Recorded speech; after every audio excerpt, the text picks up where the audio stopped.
U nastavku programa pričamo o aikidu. To jeste borilačka veština, ali nije takmičarska, već veština samoodbrane. I ovde imamo majstora aikida Bratislava Stajića. Dobro jutro, dobrodošli. Dobro jutro, hvala da ste. I vaš asistent, čovjek koji radi sa decom, Dejan Žuža. Dobro jutro, dobrodošli.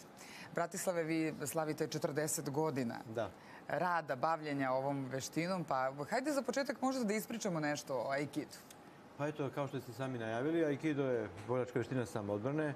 Ono što je interesantno što nema napada u toj veštini. Isključivo se iskorišćava snaga napadača i preusmerava se određenim tehnikama koje mi uvežbavamo protiv njega samom, ali opet tako da ga ne poredimo. Znači, bilo je jedna humana veština koja zahteva mnogo vežbanja, dugo godina vežbanja da bi to zaista pokazalo određene rezultate.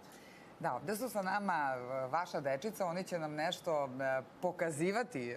Dejan će njima reći kada da krenu da izlaze i da pokazuju da oni mogu već sada. Ne, vi nemojte ustajati pošto imate bubicu, ali slobodno dok mi pričamo, vi dajte znak deci da oni počnu da pokazuju ove neke veštine. Bratislave, kada ste vi počeli da se bavite aikidom? Kad ste bili ovako mali ili... Pa imao sam 15 godina.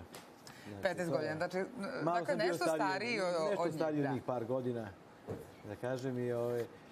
To je u to vreme bila jedna veština koja je bila u povoju. Aikido je bio, mislim, bilo je samo par klubova u celoj Jugoslaviji tada. I ja sam imao sreće da, eto, slučajno sam došao na aikido. Dobro, dakle, tu postoji kontakt, to vidimo. Postoji kontakt, da, ali kao što vidite, tu nema povrede. Znači, čisto se preusmerava snaga napada, iskorišćava se na pravilan način određenim tehnikama, a opet se ne povredi, nego kontrolišemo tog nekog napadača.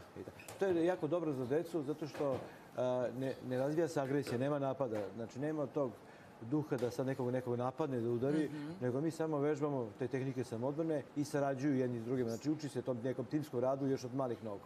Ja sad ovde vidim i devojčice. Nevjerovatno mi je da su i devojčice zainteresovane za pa jeste, dosta devojčica trenira kod nas, i devojaka i žena. To je najviše zbog toga što se ne koristi fizička snaga u ovoj veštini. Kao što rekao, iskorišćava se snaga protivnika. Tako da može bilo ko, a takođe nije vezano ni za uzrast. Mogu i dosta stariji da vežbaju. A za decu je naravno korisno zbog razvoja koordinacije i mnogih drugih fizičkih osobina. I mentalnih, vežba se koncentracija, koordinacija, to je sve super. I znate što mi je interesantno? Ovim sportom mogu da se bave i osobe obolele od dijabetesa. Da, naravno, zato što to nije fizički naporno. A dovoljno je, mislim, nije mnogo fizički naporno, ali je fizička aktivnost koja doprinosi, da kažem, zdravlju. Taman je onaj rekreativni nivo, što bih rekli, te fizičke aktivnosti koji je zdrav. Jer takmičarski sportovi, posebno vrhunski takmičarski sport, zahteva da trošimo i rezervne snage organizma, znači trošimo malo i zdravlje. A mi, kod nas ovde to nije slučaj. Dobro, Dejane, kada ste vi počeli da se bavite aikidom i kako izgleda vaš rad sa decom? Pa ja sam počeo sa 11 godina, dakle i meni je sad jedan mali jubilej od 30 godina bavljanja aikidom. I tada to naravno isto tako, kao što je majstor Braca rekao, nije bilo u povoju, bilo je svega 2-3 kluba u čitavom Beogradu. Sada ima jako puno klubova i velika je ponuda, ali ono što je važno u radu sa decom jeste da se prepozna kvalitet, ljubav i posvećenost uopšte toj borilačkoj veštini.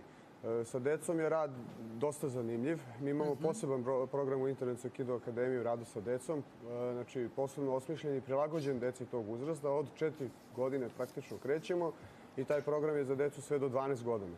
Potom oni nastavljaju po programu za odrasle. Znači oni ne stagniraju, nego napreduju tako što te svoje pojaseve zadržavaju, ali nastavljaju po kriterijumu za odrasle. Imaju odličnu bazu za dalje.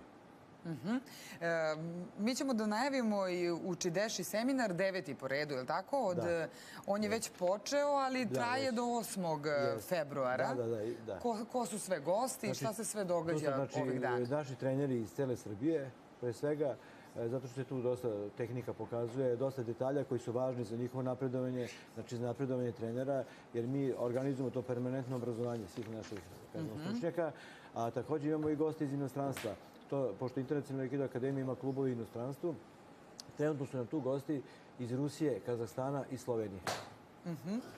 A 9. februara ćete imati i prezentaciju javnu. Biće javna prezentacija u Sportskom centru Žarkovo, pa pozivamo sve koji mogu da dođu. Biće predstavljena aikido demonstracijom dece, malo će dece raditi, malo tih stariji majstori iz inostranstva, malo naši majstori. Biće zanimljivo ovako da se vidi malo šta je to aikido. Lepo. I što da kažemo, recimo, od koliko godina bi deca mogla da krenu da se bave? Pazite, od 4 godine već mogu, naravno moraju da prođu probni trening. Najvažnije je da postoji pažnja. Ako imaju pažnju, deca mogu, bilo koji uzrast, ako imaju dovoljno pažnje. Dobro. Hvala vam mnogo, deco. Pozdrav. Hvala i vama što ste bili gosti jutarnjeg programa Studija B. A u nastavku da pogledamo kakvo vreme nas očekuje.